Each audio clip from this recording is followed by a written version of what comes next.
Sa bawat pagsikat ng araw, tila may dalang bigat ang bawat hakbang sa lupang ito. Ako si Impen.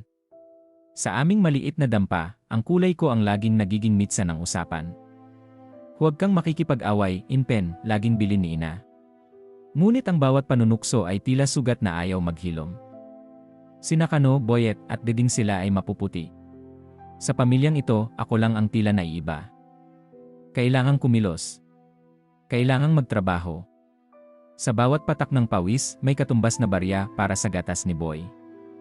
Bitbit ang aking mga balde, tinatahak ko ang daan na puno ng mapanghusgang mga mata. Alam kong nandoon siya. Si Ogor.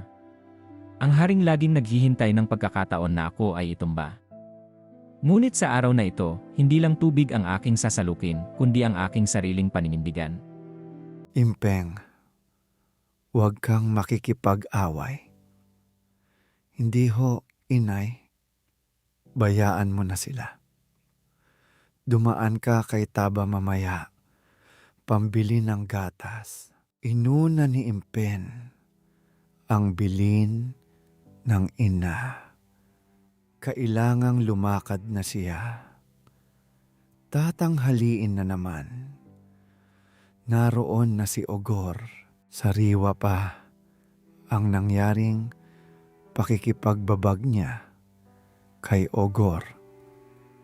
Sa bawat bintana, tila isinisigaw ng mga mata ang negro.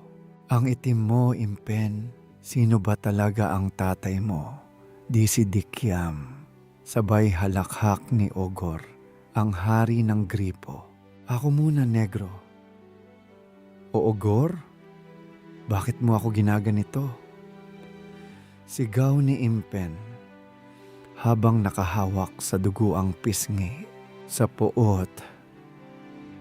Sinunggaban ni Impen si Ogor. Papatayin kita, Ogor. Tila nasasalinan si Impen ng lakas sa bawat suntok. Impen, suko na. Ako. Napasuko niya ang hari ng gripo. May luha siya sa mata, ngunit may galaksiyang nadama. Luwalhati. Nadama niya ang bagong tuklas na lakas at tatag ng kanyang pagkatao sa gitna ng tagumpay.